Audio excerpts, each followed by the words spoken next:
नमस्कार। मसला में स्वागत है आप सभी का और मैं हूं आपके साथ मुस्कान। हरियाणा विधानसभा के शीतकालीन सत्र का सरकार ने ऐलान कर दिया है। 15 दिसंबर से हरियाणा विधानसभा के शीतकालीन सत्र की शुरुआत होने जा रही है। जानकारी के मुताबिक 15 दिसंबर से 19 दिसंबर तक हरियाणा विधानसभा का सत्र चलेगा। शीतकालीन सत्र के टेंटेटिव कार्यक्रम की बात करें तो 15, 18 और 19 दिसंबर को सत्र चलेगा, वहीं 16 और 17 दिसंबर को अवकाश रहेगा।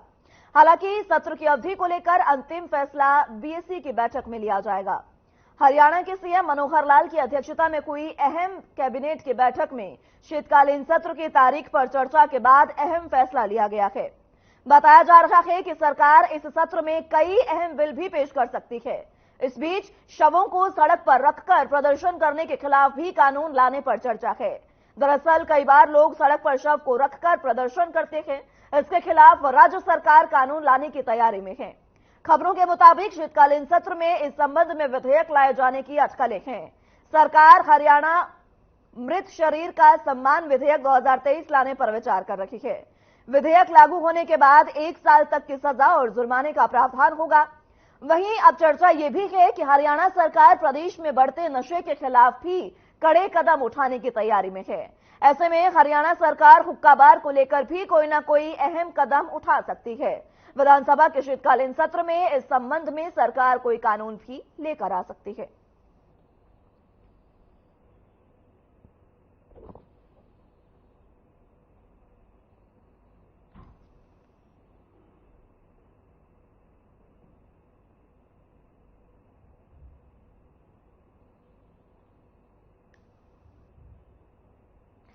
तो आपको बता दें कि कैबिनेट की अहम बैठक आज हुई और कैबिनेट की इस बैठक में शीतकालीन सत्र को लेकर तारीखों का जो ऐलान है वो सरकार द्वारा कर दिया गया है। मुख्यमंत्री मनोहर लाल की अध्यक्षता में लगभग 2 घंटे से ज्यादा समय तक ये कैबिनेट की बैठक चली और इसमें सत्र की तारीखों का ऐलान किया गया और यह साफ किया गया कि 15 से 19 दिसंबर तक सत्र की कार्यवाही जो है वो प्रस्तावित है, जिसमें से 15, 18 और 19 दिसंबर को सत्र की कार्यवाही होगी, जबकि 16 और 17 को अवकाश रहेगा और इस दिन जो कार्यवाही है वो स्थगित रहेगी। ऐसे में आपको बता दें कि जिस तरीके से ये शीतकालीन सत्र का ऐलान किया गया है, अपने आप में काफी अहम ये सत्र है, क्योंकि आपको बता दें कि अगले साल विधानसभा के चुनाव भी होने हैं। तो यानी कि ये आखिरी शीतकालीन सत्र मनोहर सरकार का है, उनके इस कार्यकाल का।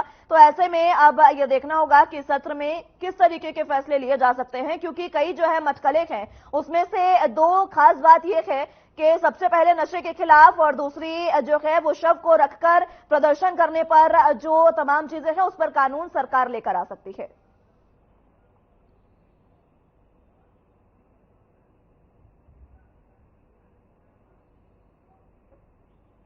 चलिए, तो अब शीतकालीन सत्र की तारीखों का ऐलान हो चुका है, इसी पर चर्चा की शुरुआत कर लेते हैं। तमाम गेस्ट हमारे साथ मौजूद हैं, उनका तारुफ आपसे करवा देते हैं। भूपेंद्र गहलावत जी प्रवक्ता बीजेपी से हमारे साथ मौजूद हैं, कमल हांडा प्रवक्ता कांग्रेस से हमारे साथ मौजूद हैं और रजवंश प्रवक्ता इनेलो से हमारे साथ मौजूद हैं। आप सभी का बहुत स्वागत है एनबी न्यूज पर।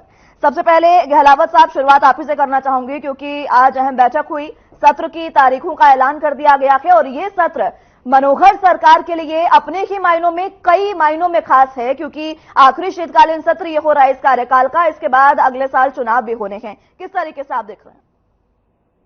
देखिए, सबसे पहले तो मैं आपको अपने पैनलिस्ट और आपके दर्शकों को नमस्कार।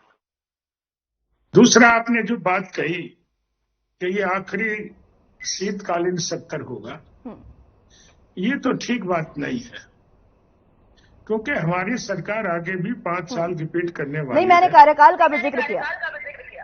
तो ये आखिरी सत्र तो हम नहीं कह सकते, लेकिन इस कार्यकाल का ठीक है, इस कार्यकाल का आखिरी सत्र होगा। और ये जो आज कैबिनेट की मीटिंग हुई, उसमें इस सत्र की तारीखें तय की हैं। आपने बताया 15, 18, 19 तारीखें तय हुई हैं और इसमें विचार होकर के ये तय हुआ है कि कौन कौन से जो जरूरी एजेंडे हैं, कौन कौन से बिल हैं जो इस सत्र में लाए जाएंगे, उन पर भी विचार हुआ है। और सारा विचार तो जो मीटिंग होगी, जिसमें अपोजिशन के नेता भी होते हैं, उनकी सलाह करके, और इसमें जो 3 दिन का समय है ये एक्सटेंड भी हो जाता है, जैसे कार्रवाई होती है और जैसे काम होते हैं। अगर समय की जरूरत होती है तो वो बढ़ाया भी जा सकता है। लेकिन मैं ये कहता हूं कि 3 दिन का समय भी अगर सार्थक चर्चा हो तो बहुत होता है। अगर सार्थक चर्चा होगी तो सबको बहस का मौका भी मिलेगा, चर्चा करने का मौका भी मिलेगा। लेकिन क्या होता रहा है, जो विपक्षी पार्टियां होती है उनको कहने को तो कुछ नहीं होता, वो शोर शराबा भी करते हैं और काम रोक देते हैं और ज्यादा से ज्यादा वॉकआउट करके भी चले जाते हैं। ये समय भी बहुत है और मैं उम्मीद करता हूं कि इसमें सार्थक चर्चा होगी ताकि कुछ जो जरूरी काम होते हैं, जो जनता के हित में होते हैं, वो इसमें निपटे और उनके जो भी जरूरी बिल हो वो पास हो, क्योंकि जनता का हित उनसे जुड़ा हुआ होता है। तो अपोजिशन से हम ये भी उम्मीद करते हैं कि वो इसमें ठीक तरह से सार्थक चर्चा हो और ये सारे बिल जो है जरूरी जो होते हैं वो पास हो जाए। ठीक है कमल जी, देखिए अब गहलावत साहब की बात करें, वो तो कह रहे हैं कि ये आखिरी शीतकालीन सत्र नहीं है क्योंकि सरकार रिपीट हो रही है, वो आने वाले समय में जब चुनाव होंगे तब साफ ऐसा हो ही जाएगा। लेकिन फिलहाल अगर शीतकालीन सत्र की बात करें, तमाम पार्टियां जुगत में जुट गई है कि क्या कुछ रणनीति होगी इस शीतकालीन सत्र की, लेकिन समय अभी फिलहाल के लिए 3 दिन का जो है वो रखा गया है, क्योंकि 15, 18, 19 3 दिन ये जो कार्यवाही है सत्र की वो प्रस्तावित है। किस तरीके से आप देख रहे हैं? मुस्कान जी, आपको नमस्कार, प्रवक्ता भाइयों को नमस्कार, जनता को भी मेरा सादर नमस्कार। मुंगेरी लाल के हसीन सपने देख रहे हैं भूपेंद्र अहलावत जी कि अगला शीतकालीन सत्र इनकी सरकार देखेगी। पहले तो ये किसानों को ही देख लें जो सरहदों जो बैठे हैं, पंचकुला में भी आ गए, बॉर्डर पर फिर आ गए हैं, पहले तो उन्हीं का ख्याल कर लें, उन्हीं का पहले कुछ भला सोच लें। ये जो कह रहे हैं सार्थक चर्चा होगी, तो सार्थक चर्चा और कहते हैं विपक्ष वॉकआउट कर जाता है। अरे जब आप विपक्ष की सुनेंगे नहीं तो विपक्ष वॉकआउट ही करेगा। जब आप बातें इधर उधर घुमाएंगे, आप इधर इधर बातें करेंगे तो विपक्ष को बैठकर वहां पर क्या लेना, क्योंकि विपक्ष में बुद्धिजीवी लोग बैठे हैं। विपक्ष में ऐसा कोई भी व्यक्ति नहीं है जो चंद्रयान पर नौकरी देने की बात करेगा, या वो ऐसा करेगा कि सिर्फ एक ही दिन चुनेगा कि नशे का व्यापार इतना बढ़ गया है और 26 जून को सिर्फ एक तारीख 9 सालों में आपके मनोहर लाल खट्टर की सरकार को मिली जब ड्रग्स जो है जलाए गए, नशे का व्यापार कितना बढ़ गया है। और ये कहते हैं बिल लाएंगे, कौन से बिल लाएंगे, जो भी बिल लाएंगे, ये मैं आपको मुस्कान जी मेरी बातें रेखांकित कर लीजिएगा कि ये जो भी बिल लाएंगे ये इनके अपने ही लोगों को फायदे देने वाला होगा। अगर 9 सालों में इन्होंने कोई काम करा होता, सत्र तो बुला रहे हैं शीतकालीन, लेकिन अगर इन्होंने कोई काम करा होता तो जनता इनको नकारती ना इनको खदेड़ती जिस जगह ये वोट मांगने जाते हैं। एक बात और ऐड करना चाहूंगी मैं मुस्कान जी यहाँ पर जी, हरियाणा के मुख्यमंत्री राजस्थान में जाके घोषणा करें कि हम सिलेंडर 400 का देंगे। अरे तो क्या हरियाणा वासियों से दुश्मनी है क्या इनकी? मैं पूछना चाहती हूँ, हरियाणा वासियों से क्या प्रॉब्लम है? सारा रेवेन्यू इतनी ऐश आपने कर ली, 66,000 करोड़ का कर्जा था जिसको आपने 4.5 लाख करोड़ पर पहुंचा दिया। कहाँ गया वो? खीरा कटा है तो सभी में बटा है ना, इन्हीं के ही जो चदन चुंबक है उन्हीं को मिला होगा सब कुछ। इसीलिए सब लोग चैनल पर बैठकर धुआंधार अपना पक्ष रखते हैं कि नहीं जी हमने ये काम किया, विकास किया। अरे विकास नहीं किया आपने हरियाणा का, आपने विनाश किया है। आपने 5,000 स्कूल बंद किए हैं। अब आप जो सत्र रखेंगे उसमें भी कुछ ऐसी ठीक है कमल जी, एक बार फिर से लौटूंगी आपके पास। रजवंत साहब आपके पास आना चाहूंगी। इनेलो की मात्र एक सीट फिलहाल है और इस एक सीट से विधानसभा के शीतकालीन सत्र में किस तरीके का प्रभाव इनेलो रखने जा रही है? क्या कुछ रणनीति आपकी होने जा रही है? निश्चित तौर पर मुस्कान, इंडियन नेशनल लोक दल भले ही एक सीट से हो, लेकिन हर बार चौधरी अभय सिंह चौटाला ने सदन में अपनी उपस्थिति दर्ज कराई है और जनता से जो जुड़े हुए मुद्दे हैं उनको बखूबी उठाया है। वो बात अलग है कि सरकार उनको कितना सहज लेती है, कितना गंभीरता से लेती है। हर बार सरकार जब भी सदन बुलाती है और सदन में इनके पास जवाब तक नहीं होते। आप देखिए इस बार भी नशे की बात आज भी लेके आए हैं कि हम नशे को लेकर गंभीर हैं, लेकिन चौधरी अभय सिंह चौटाला हमेशा नशे को लेकर अपना मामला उठाते हैं, अपनी बात रखते हैं कि किस प्रकार आज हरियाणा प्रदेश का युवा है वो नशे से बर्बाद हो रहा है और बर्बादी का कारण क्या है। बर्बादी नशे की ओर हमारे युवा अग्रसर क्यों हो रहे हैं, इस चीज के पीछे नहीं जा रहे।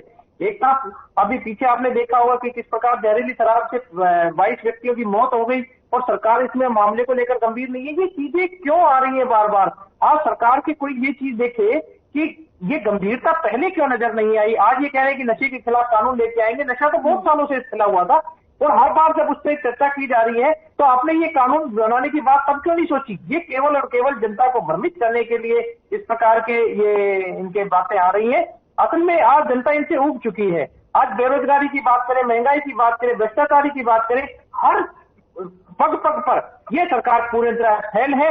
अभी जिस प्रकार से बात कर रहे थे, ये राजस्थान की बात कर रहे थे कि आप देखिए राजस्थान में हरियाणा के मुख्यमंत्री भी वोट मांगने के लिए गए थे, वो एग्जाम्पल हरियाणा के दे रहे थे कि हरियाणा में हमने ये किया, हरियाणा में हमने वो किया। आप उस चीज का देखिए, लेकिन वहीं पर ये लोग वो पड़ोसी राज्य है, उनको पता है ना कि हरियाणा की हालात क्या है, वो उनके बहकाव में नहीं आने वाले।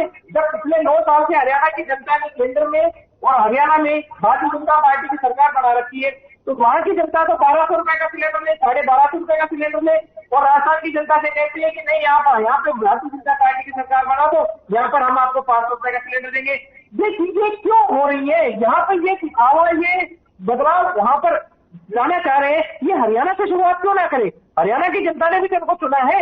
अगर हरियाणा की जनता को राहत नहीं मिल रही, लेकिन राजस्थान की जनता को बरगलाने का प्रयास करते हैं। वहीं पर बुढ़ापा पेंशन की जो 5100 रुपए की पेंशन की बात कर रहे थे, आज हरियाणा के बुजुर्गों के साथ बड़ा धोखा हुआ, उनको भी पेंशन नहीं मिल पा रही। 75% रोजगार का निजी क्षेत्रों में आरक्षण की बात लेके आए थे, इन्होंने इतनी बड़ी गलती की कि वहां पर जनता को बरगलाने के, युवा साथियों को बरगलाने का प्रयास किया कि आपको 75% रोजगार के ये आरक्षण के माध्यम से हम आपको रोजगार देने का काम करेंगे। लेकिन देखिए किस प्रकार सुप्रीम कोर्ट ने, हाई कोर्ट ने उनको फटकार लगाई, उसको डिसमिस कर दिया केस। कि ये छोटी छोटी समस्याएं हैं, ये जनता की जो समस्याएं हैं, इनको समाधान कराने के लिए चौधरी अभय सिंह चौटाला युवाओं से भी मिले हैं, जनता से, आम जनता से लगातार मिलते रहते हैं। इन्हीं समस्याओं को वो विधानसभा में उठाने का प्रयास करेंगे। ठीक है गहलावत साहब, कई तरीके के आरोप कांग्रेस ने लगाए हैं और कई तरीके के आरोप जो है वो रजवंत साहब लगा रहे हैं इनेलो से। तमाम जो ये आरोप लगाए गए हैं इन पर आपकी प्रतिक्रिया चाहूंगी, क्योंकि ये कहा गया है कि नशे के खिलाफ कई तरीके की बातें तो करती है सरकार, लेकिन अभी तक कोई कार्य नहीं किए हैं।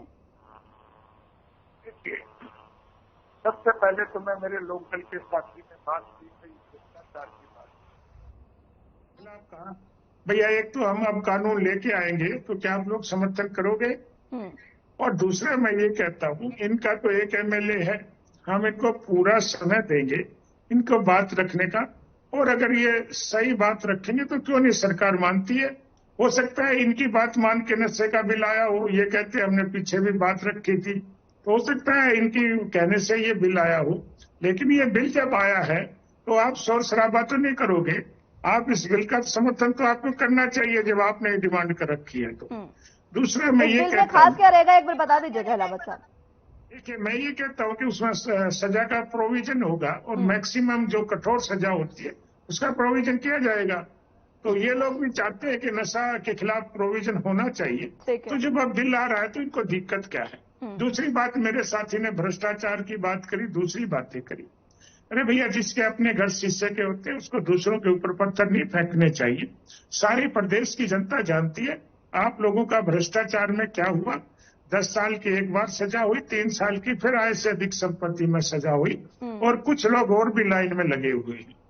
मेरे जो कांग्रेस के हमारी बहन है, उन्होंने जो बात की मैं उनका जवाब भी दे देता हूँ। ये कहते हैं कि इनको सपने दिखे हैं, ऐसी बातें नहीं है।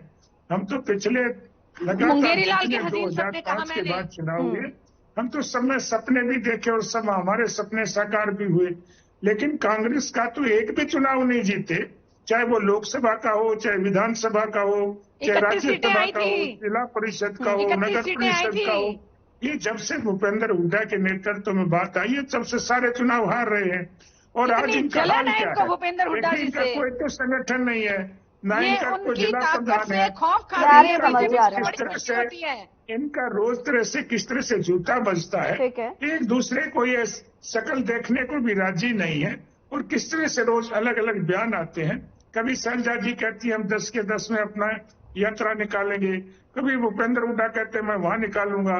भूपेंद्र हुड्डा को ये नहीं सुहाते, इनको भूपेंद्र हुड्डा नहीं सुहाता। ठीक है, देखिए मैं तो ये कहना चाहता हूँ, मैं कुछ कहना आ रही हूँ। ठीक है गहलावत साहब, आगे बढ़ते हैं। चूंकि एक परिवार की तो कांग्रेस यहाँ पर है और एक परिवार की राष्ट्रीय स्तर। ठीक है गहलावत साहब, अब आगे बढ़ते हैं। कमल जी, देखिए जिस तरीके से इनेलो के प्रवक्ता हमारे साथ मौजूद हैं रजवंत साहब, उन्होंने ये बात कही है कि नशे के खिलाफ सरकार बातें करती है, कार्य नहीं करती है। और अगर गहलावत साहब की बात करें तो वो ये कह रहे हैं कि इस बार हम कानून लाने जा रहे हैं और साथ ही साथ एक और जो शव को अगर रखकर प्रदर्शन किया जाएगा उसको लेकर भी कानून चर्चा में है कि वो आ सकता है। इस पर भी अपनी बात रखिएगा, बाकी आपकी अपनी प्रतिक्रिया।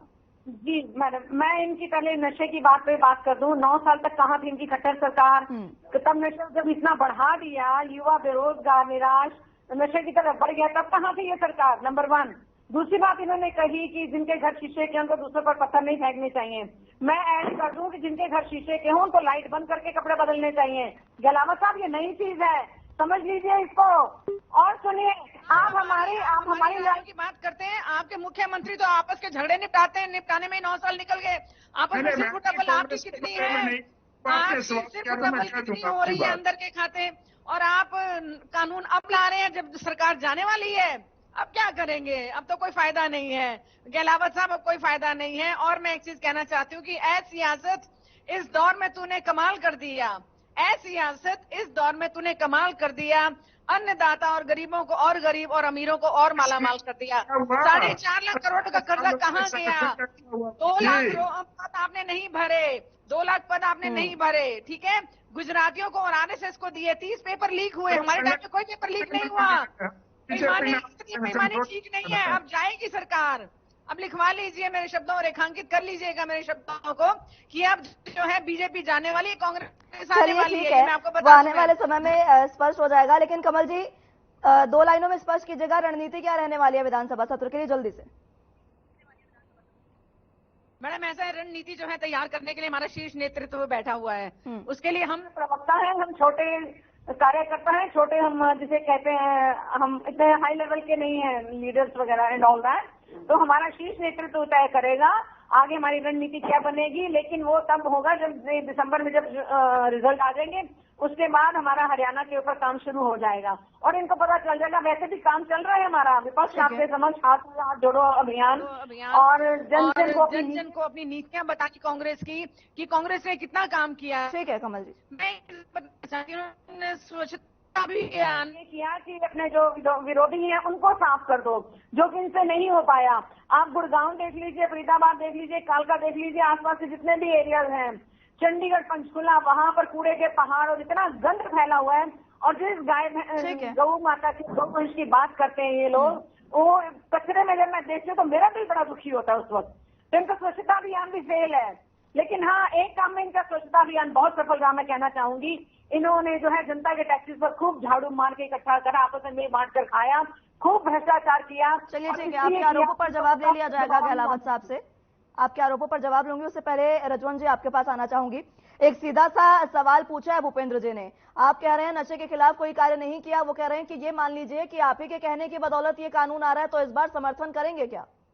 निश्चित तौर पर अगर नशे के खिलाफ अगर चौधरी अभय सिंह चौटाला, मैं एक चीज बताना चाहूंगा कि विधानसभा की जितनी भी कार्रवाई देखेंगे और जितने भी क्वेश्चन चौधरी अभय सिंह चौटाला ने लगाया, उनमें नशे का मुद्दा हमेशा नंबर 1 पर रहा है।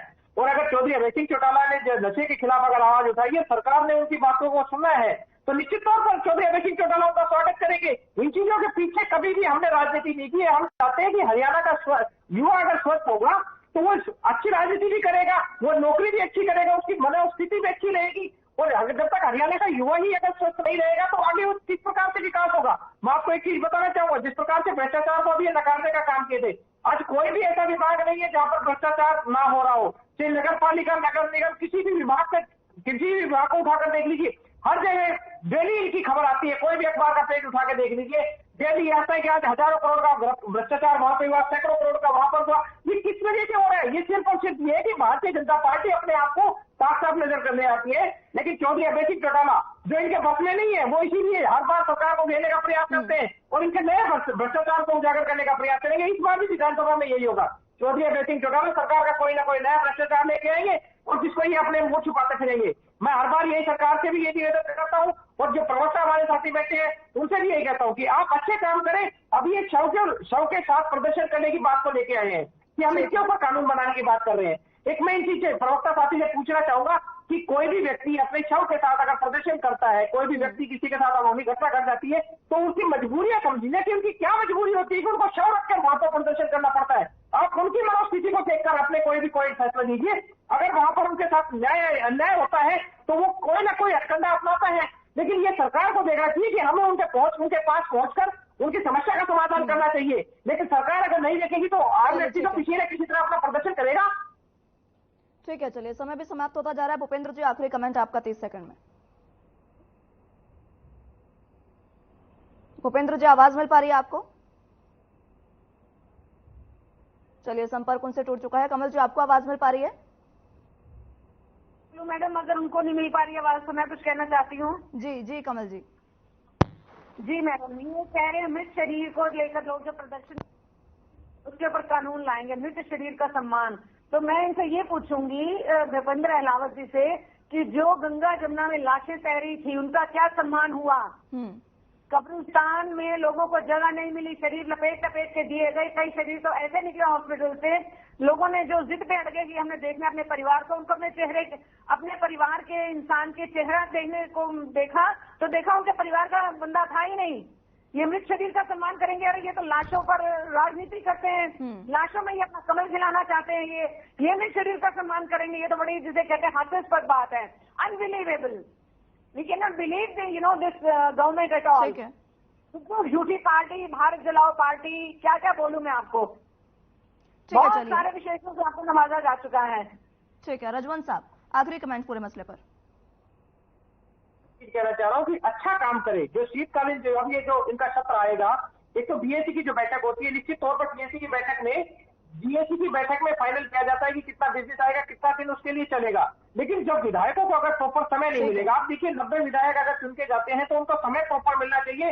वो अपनी आवाज को विधानसभा में भी नहीं रखेंगे तो जनता की समस्याओं का समाधान कैसे होगा?